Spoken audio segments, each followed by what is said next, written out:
Iniulat na isang source na nagpahayag umano ng matinding pangamba ang ilang matataas na opisyal ng People's Liberation Army tungkol sa mga ginagawang agresibong aksyon ngayon ng kanilang gobyerno sa South China Sea at Taiwan Strait. Sinabi ng mga hindi pinangalanang Chinese military officials na nababahala sila dahil posible umunong tumaas lalo ang tensyon sa Indo-Pacific region at pwedeng humantong ito sa isang full-scale na digmaan. Ipinaliwanag nila na hindi umano malayong magkaroon ng isang nuclear war sa pagitan ng China at Estados Unidos kung magkakamali ang Chinese government sa mga ginagawang aksyon nito sa South China Sea at Taiwan Strait. Ngunit sinabi ng mga opisyal na mayroon pa umano silang paraan para mapigilan ang isang nuclear war at ito ay sa pamamagitan ng pagsasakripisyo sa kanilang leader na si Chinese President Xi Jinping.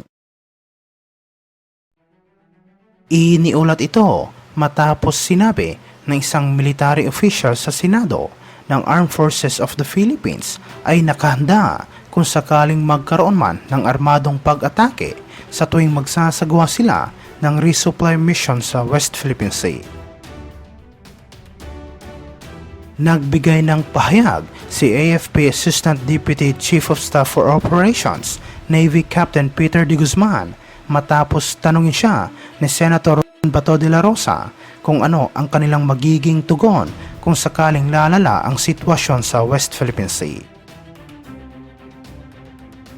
Sinabi ni De Guzman na magiging handa umano ang sandatahang lakas at sa katunayan, mayroon na umano silang contingency plan sa ilalim ng pangangasiwa ng Department of National Defense para sa lahat na maaaring mangyari, lalo na sa tuwing magsasagawa sila ng misyon sa West Philippine Sea. Sinabi naman ni Senator De La Rosa na kung darating ang panahon, tutulong din umano sila na makipaglaban kasama si Senator Robin Padilla, Senator Tolentino, Senator Jinggoy at Senator Risa Hontiveros at sasamahan nila ang mga sundalo ng bansa. Nabanggit din sa pagdinig ang matagumpay na pagkumpleto ng AFP sa isa pang resupply mission para sa mga personnel na nakaistasyon sa BRP Sierra Madre sa Ayungin Shoal sa kabila ng panghaharas ng Chinese Coast Guard. Ito na umano ang resupply mission na ginawa ng AFP matapos ang insidente na kung saan gumamit ng ang Chinese Coast Guard labang sa isang supply ship ng Pilipinas. Samantala sa ibang aspeto naman, iniulat na umano ng Navy ang isang Chinese drone na pinaghihinalaang nagsasagawa ng surveillance sa mga pasilidad at military outpost na nasa island at shoal sa sea. Sinabi sa report na na-detect umano ng Navy gamit ang radar ang nasabing Chinese drone na paikot-ikot sa ibabaw ng kanilang barko, kaya nagdesisyon sila na ito ng warning shot. Sinabi ng mga opisyal ng Navy na isa umanong malaking insulto para sa kanila na harap-harapan silang takutin ng Chinese military, kaya ginawa nila kung ano ang nararapat upang maprotektahan din ang kanilang barko at mga personnel. Sinabi na regular na nagpapadala ang Chinese military ng mga drones sa mga teritoryong kinokontrol ng at malinaw umano na nagsasagawa ang mga ito ng surveillance. Iniulat ito matapos sinabi ni Philippine Ambassador to the US na si Jose Manuel Romualdez na ang pinaigting na ugnayan sa pagitan ng Pilipinas at Estados Unidos ay nararapat dahil bahagi ito ng defense strategy ng gobyerno laban sa mga mapang-aping bansa.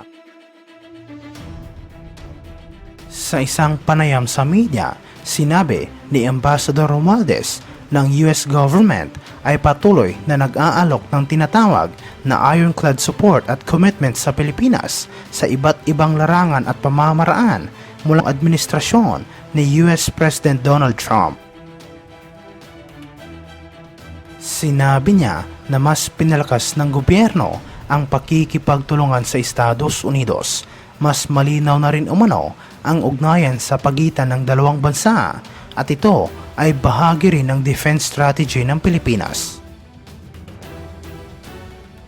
Anya na hindi umano maiwasan ng dalawang bansa ang mga pagdududa noon, ngunit ngayon ay malinaw na naka-align ang gobyerno sa interes ng Estados Unidos na kung saan labanan ang mga ginagawang pang-aapi ng komunistang bansa at sa tingin niya na tama ang ginagawa nilang hakbang ngayon.